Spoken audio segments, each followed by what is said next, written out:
You didn't get a bill for it, no email, no notification, no warning, but you paid it anyway. This year, you lost money. Not by spending it, not by investing it badly, just by holding it. And the strange part, the system is designed that way. Imagine this. You work, you earn, you save, you do what you're told is responsible. You leave your money sitting in a bank account. Maybe it even earns a little interest, but a year later that same money quietly buys you less. Less food, less fuel, less time. No one took it directly, yet somehow it's gone. That difference, that silent erosion, is the invisible tax, and almost nobody treats it like one. We call it inflation, but that word feels soft, abstract, like weather, like something that just happens. Prices go up, that's life, right? Not exactly. Inflation isn't just rising prices, it's a system of redistribution, a transfer from some people into others. And once you see how it works, it's hard to unsee. Let's break it down simply. Imagine the economy as a big pool of money and goods. On one side, money. On the other, stuff. Houses, food, services, labor. If the amount of stuff stays the same, but the amount of money increases, each unit of money becomes worth less. That's the core idea. More money chasing the same goods. Prices rise, not because things are more valuable, but because money is less scarce. Now here's where it gets interesting. New money doesn't appear evenly. It doesn't land in everyone's bank account at the same time. It enters the system through very specific doors. Banks, governments, financial institutions, and the people closest to those doors get first access. They get to spend the new money before prices fully adjust. They buy assets, property, stocks, businesses at yesterday's prices. Then the money spreads. It moves through the system. Slowly. Employers pay wages. Companies raise prices. Rent goes up. By the time it reaches most people, prices have already moved. So they're left holding money that's already lost value. Same currency, same number on the screen, but less purchasing power.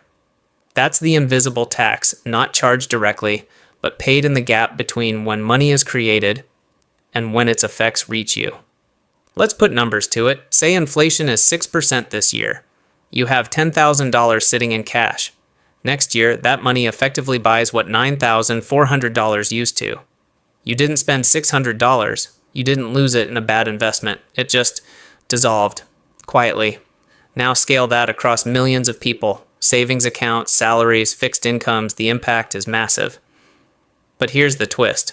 Not everyone loses. In fact, some people benefit.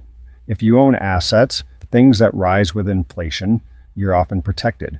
Real estate, stocks, businesses, their prices tend to adjust upward as money expands. So while cash loses value, assets absorb it. Now consider debt. If you owe money, inflation can actually help you because you're paying back loans with money that's worth less than when you borrowed it. A $200,000 mortgage taken years ago becomes easier to manage in inflated dollars. Same debt, smaller burden. So on one side, savers lose. On the other, asset owners and borrowers often gain. Same system, different outcomes. This is why the invisible tax doesn't feel fair, because it isn't applied equally. It depends on where you stand. Now zoom out. Why does this system exist at all? Why not keep money stable? Why not protect purchasing power? Because inflation isn't just a side effect, it's a tool. Governments and central banks use it to manage the economy, to stimulate growth, to reduce unemployment, to make debt more manageable, especially government debt. And here's the uncomfortable part. Inflation quietly reduces the real value of that debt over time.